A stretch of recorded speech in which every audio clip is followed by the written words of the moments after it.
They were shackled and chained together. They had hoods on them. The women began wailing and weeping.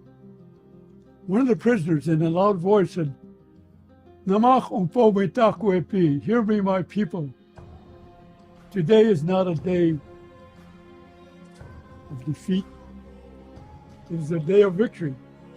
For we have made our peace with our Creator, and now go to be with Him forever."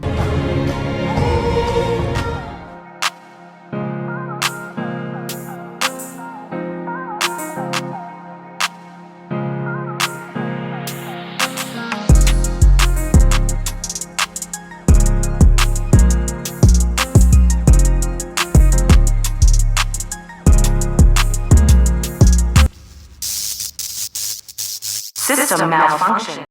What is happening, YouTube? Download Malfunction. We are back in here with another piece of shadiness. But before we get into it, I know that the holiday season is upon us and Christmas is right around the corner. So I have a Christmas wish list. My gift is not gonna cost you anything. There's no elbow grease and sweat involved. There's no energy that needs to be expended. So here's my wish. So if you can just scroll up a little bit, hit the thumbs up and smash that subscribe button like it stole something. And if you find interest in this video or any other video on the channel, please share it out to those who you might appreciate the content. That is the only Christmas gift that I am asking for. And I deeply appreciate and thank you for that. So happy holidays and Merry Christmas. Now, I know the last batch of videos have been centered around the inhumanity taking place in Palestine and Israel, and for good reason. Because as you already know, on this channel, we highlight and emphasize the dysfunction and the madness that is laced in the propaganda, which is destroying our society. So let's not waste any more time. Let's get into it. So I came across this video the other day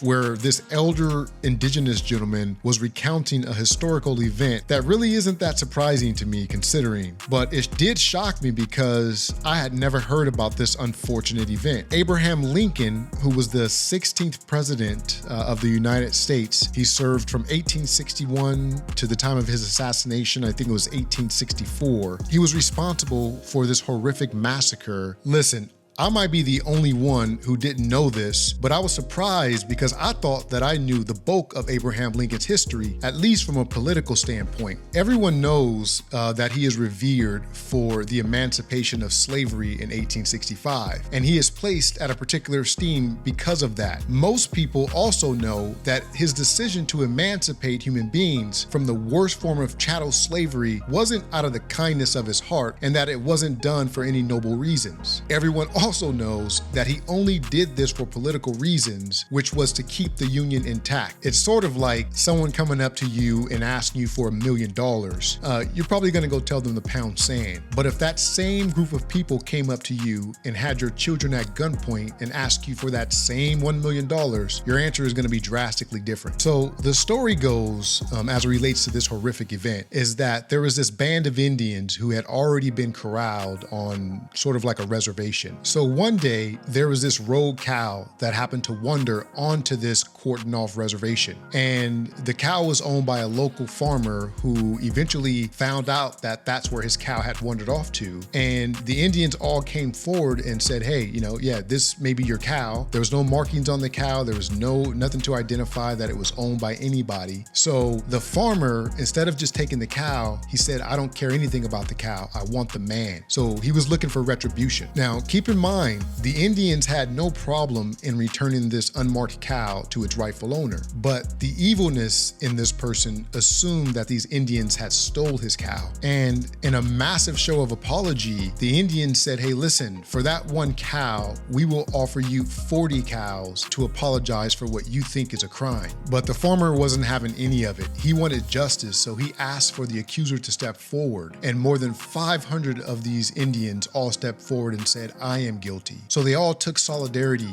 They all band together as brothers and sisters. So out of the 500 Indians that stepped forward to be indicted for this, the same day that Abraham Lincoln signed the Emancipation Proclamation is the same day that he signed a document that allowed 38 Indians to be hung over a wandering cow. They were shackled and chained together. They had hoods on them.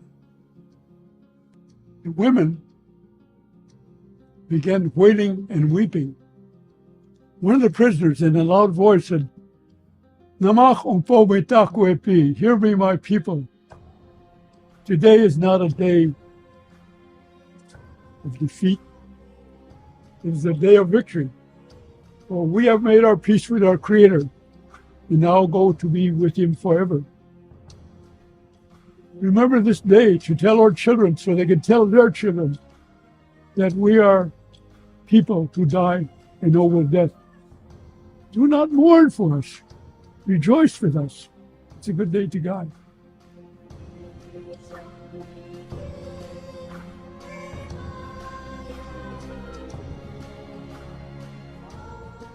And then he lifted up his voice, began singing. Wakataka Dakuni Tawa Gayana Woga.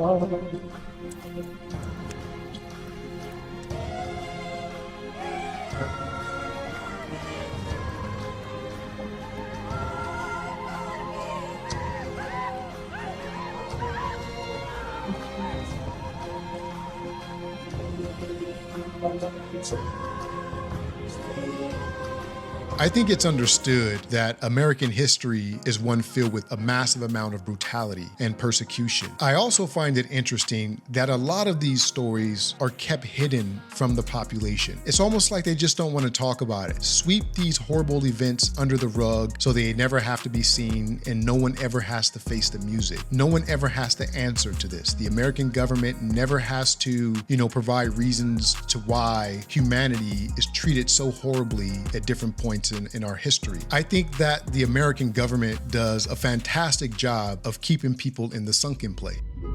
Now you're in the sunken place.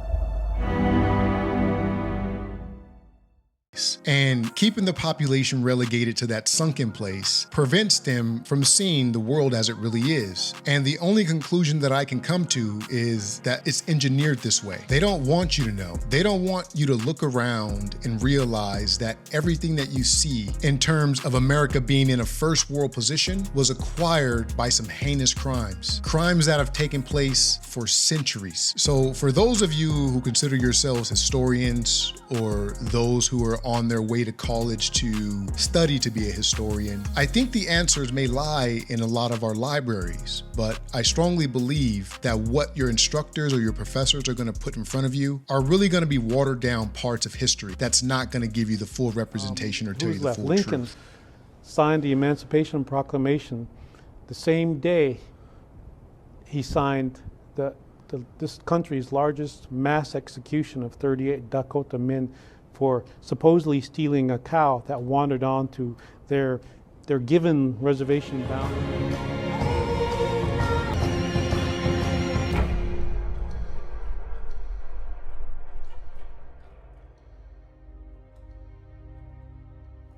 That's all I have on this one, guys. I figured the fact that I hadn't heard about this, that there may be a lot of you out there who hadn't heard about it as well. So I wanted to share that with you. And again, if you can smash that subscribe button, like you want to smash that big schnauzer on Abraham Lincoln, hit the like button and share this video out to someone you know may have never heard of this story. Because I think you'd agree that the hanging of 38 Indians as a result of a wandering cow is clearly a download malfunction.